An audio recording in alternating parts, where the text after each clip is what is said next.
Itti fakkeenyaaf laali. Har'a galgala yoo siif ibsishaan sargiin keessan har'a galgala ta'e. Ibsaan edana sittiin kalaa'u beektaa warra si eegu jira. Wataddara jira kan isa dhoorku. Jeeshiin jechuudha. Har'a akkasitti kophaa bultaa jaala maalii jetta miizee jedhan san hin beekamii miizee warra uffata yuunifoormii gosa tokko uffatu san. Miizeen suni dubartiin sun sibira turtii dubartiin suni waa maraa isitu sirreessa. Bor galgala sitti dhufa ibsaan. Borgalgala isii waa maraan qopheessitii uffata kee kana sirraa yaastii tishartii sirratti nambistuu huccuu kee guurtee alatti baastii karra manatti aanan mataa jala sii keettee micciirraa mataa jala sii keettee ibsishaan abbaa kiyya halangee dheeraa qabate halangee nyaata kee nyaadhu fi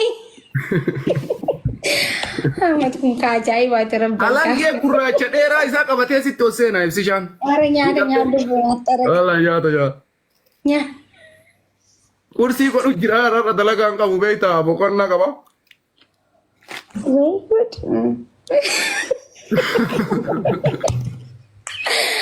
Ajaa'iba qabdi. Aadaan baalee kun aadaa akkaan si boonsu laakiin ammoo waan takkatti jira beektaa.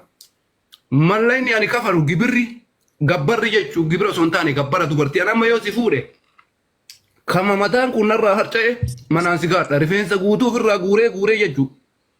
Birrii guddaa si qabatan mallaqa kana garuu booda si maa deebisan algaa guddaa kana sii bituu televiziina sii bituu meeshaa mana keessaa ka maashina itti waa mara hojjettu sii bituu waan ati mana keessa barbaaddu hunda sii guutan jechuudha. Mallaquma kee kana yaa laakiin ammoo wallahi kama mataan kun si maraate fuuta jechuudha harkaan gaatta.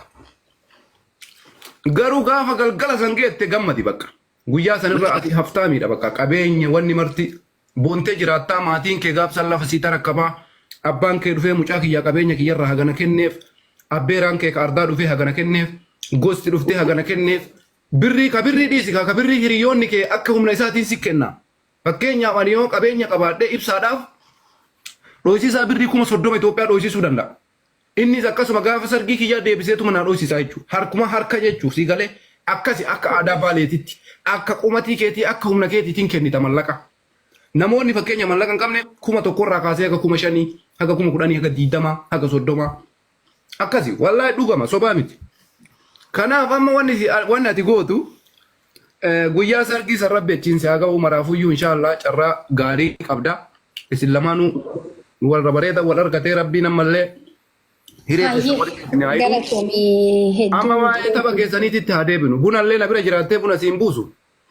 Nyaadhu bar nyaata. Mee waan qabadhu kaachi hin jiru kubbaayyaa wayii fuudhe bishaan mallee taatu dhugi duute iyyuu akka kana maatii mateetta.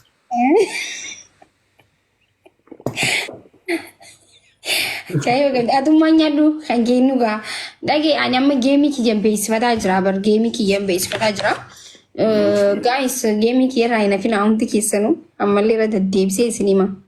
Uffata kam uffattee dhufta? Uffata keenya uffadhu ka. Naajee. Rakkoon hin jiru uffadheen dhufa. Wal jala dabarsaa yookaan ibsishaan harargee haa uffatu. No, inni harargee uffatu deema aslan harargee uffachuu deema. Yaa duuba ati maal dareen harargee uffate ati bara amma warreedii baalee jechuudha bar. Harargee nagaa. Baalee uffadhee dhufa rakkoon hin jiru. Bella ciao. Yeroo gabaabaa si hafa akkas jechuun uummata harargeeti. Sodaawwan. Dhageeffadha guys inni harargeen uffadha dhageessanii ture miti. Ani rakkoon hin jiru baaleellee ta'u arsiillee ta'u uffadheen dhufa. Garuu hundi keessan beeysan of godhuun isinirra jiraata jechuudha ammarraa eegalaa ta'e. Amma viidiyoon hojjannaa garuu ani kana dibaa jiru. Isin lamaaniifuu akkamitti isin lachuu akka walqixa baatan fedhaan beeta. Akkam goona duuba. Nam tokko qofaan mo'achuu qaba gaaduba walqixa ba'uun hin jiru. Dirree taphaa namni seene tokkumatu injifata jetta. Dubbiin jajjaba. Akkam goona raa kiisila garamaa dhaaban nure. Garam dhaaban maal jetta warri koomantii mee amma kanarra yaada kennadha waa'ee biraa dhiisa. Adabbii qaba beeyte Ahmed. Adabbii maalii qaba?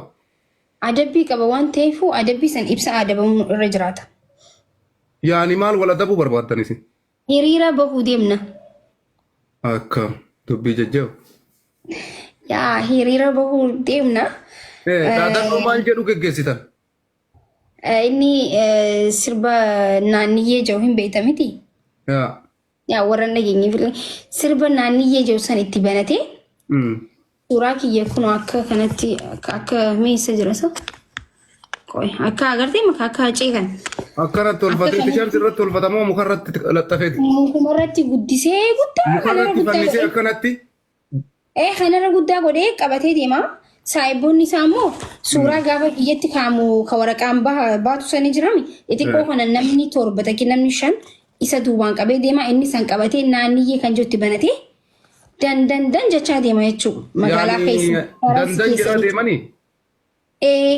Sammuu feesbuukaa fi tiiktookii irra poost godha. Ani immoo yoo muhame tishartii isaa uffadheetiin deema aslii fi seenaa fi haati seenaatillee tishartii isaa akkana qabanii na duuba deemanii jechuun kun adabbii isaati. Isaan naa kan qabu. Sani kun eenyu adabbii qabu? Kun yaada bareeda garuu maali beektaa? Isaa adabamuu irra jiraata.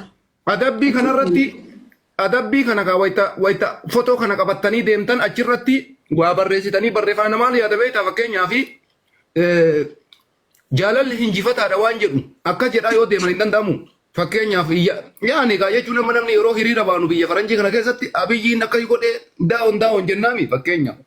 Amma isin jaalalaan wal mootanii atis isas jaalalaan mootee innis jaalalaan si moo'ee ibsa abbaa hinjifate san akkana qabattanii footoo jaalalli hinjifataadha jedhaatumaan ibsi shaakiin godhama.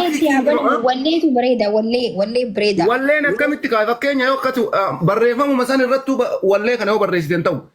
Barreeffamuma san irraayyuu jechi jiraachuu qaba sii galaa maayikii. Istiraateejii fakkeenya hubannoo yoo ilaalte. Ati dhaadannoo tokko yeroo geggeessitu footoo kee kanarratti jaalalli hinjifataadha jecha jedhu barraa'uu qaba. Hinjiru gaa kanaa hinjiru haa hinjiru amma kana silaa akkasuma. Kanarra walii galuu qabdan kaa maaliif beeyta yoo amma sirbuma bichaa godhaa deemtan footoo harka qabattanii hiikkaan qabu. Yani waan turgumii kennu ta'uu qaba wanni tokko wanni dalaytu. Yaa jaalalli hinjifata jechuu qabna. Kalaas har'a walitti dubbannu. Warra kaayiroof duuba sallabsiiftee boodigaardii kee ispoortii dalagaa jiru guddicha kee dhaadhafaatee sanfa achumaan isiin si'ayitii of eeggannoo isin barbaachisa beektaa. Gaayis dhageessanii jirtan adabbii irratti yeemnee walii dhufnee walii gixama nyaawun. Ani garuu akkasii amana miti jaalalli hinjifataadha. Jaalalli yoomuu hinjifata. Si galee kanaafi. Bifa sanitti jijjiirtanii abbaan hinjifatee haala sanii yoo gootan malee amma yoo sirba naanniyyee gootan fudhatan waan jettan jiran akkastu bareedaadhaa mi uummata. Bakka amma uffannaa kee warra abbiyyoo ta'ii kottu ka. Rakkoon hin jiru ni dhufa. Gaayis akkas wayyaa.